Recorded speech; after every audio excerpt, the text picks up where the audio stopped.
আল্লাহর হাবিব ডাক দিয়া বলে, কোন মা কোন বাবা সন্তান গর্ভে থাকা অবস্থায় যদি এই পরামর্শ করে, এই নিয়ত করে,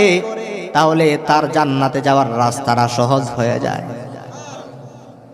আল্লাহর হাবিব সাল্লাল্লাহু আলাইহি ওয়াসাল্লাম ডাক দেয়া বলে, সন্তান দুনিয়াতে আগমন করার পরে যখন নাকি ওই সন্তানটা পড়াশোনা করবার যোগ্যতা অর্জন করে, কথা বলতে শিখে, যখন নাকি মা বাবা তাকে মাদ্রাসায় ভর্তি করায়, মাদ্রাসার ফরমের মধ্যে নাম স্বাক্ষর করে তালিবুল ইলম হতে দেরি হয়।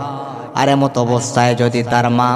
অথবা বাবা দুইজনের মধ্য থেকে কেউ যদি কবর দেশের বাসিন্দা হয়ে থাকে, আল্লাহ রাব্বুল আলামিন দ্বীনি ইলম শিক্ষায় নাম লেখানোর সঙ্গে সঙ্গে,